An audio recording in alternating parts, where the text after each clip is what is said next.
მოგესალმებით მეგობრებო, ამ წუთას ვარ ბიუსეთში, საქართველოს საპატრიარქო, წმინდა თამარ მეფის საკათედრო ტაძარი და ახლა ამ ვიდეოს წერ იმ ადამიანებისთვის,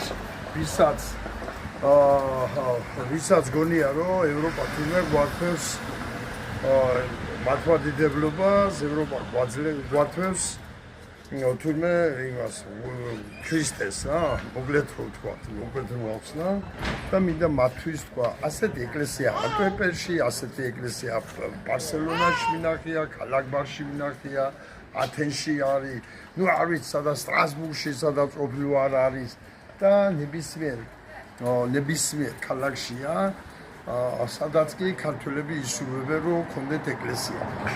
და არავით არის წინააღმდეგობა არ აქვს. არავითარი წინააღმდეგობა არ აქვს ხელისუფლებას, პირიქით ხელს უწყობს. მიდი და ილოცი. აი ეს ეკლესია ასე ვთქვათ 70 წლით არის იჯარით გადმოცემული ქართული მრევლისათვის. 70 წლით.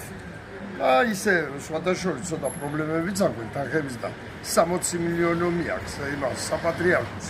ეთის თუ ინებებს და ემიგრაციაში ეკლესიებს დაეხმარება ძალიან კარგი იქნება რა. აგრეთვე აქ არის საკვირაო სკოლა. სადაც შაბათკვირაობით ბავშვებს ამეცადინებენ ქართულში, ცეკვაში, სიმღერაში და ასე შემდეგ.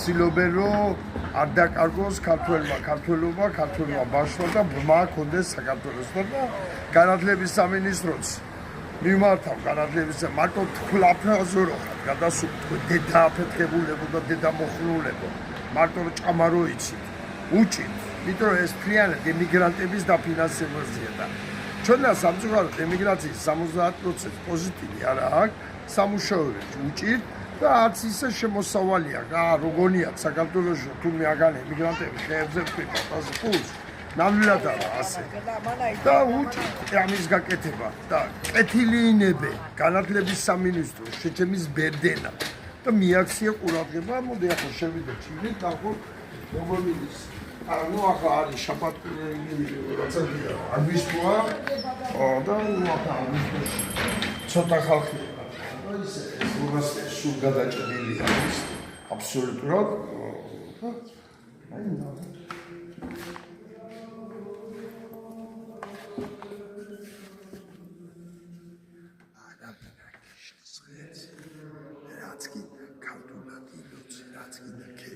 აი ამ ხელოვნების ეკლესია არის დათმობილი ბელგიელებიდან, ყოველივე ხელში წობა.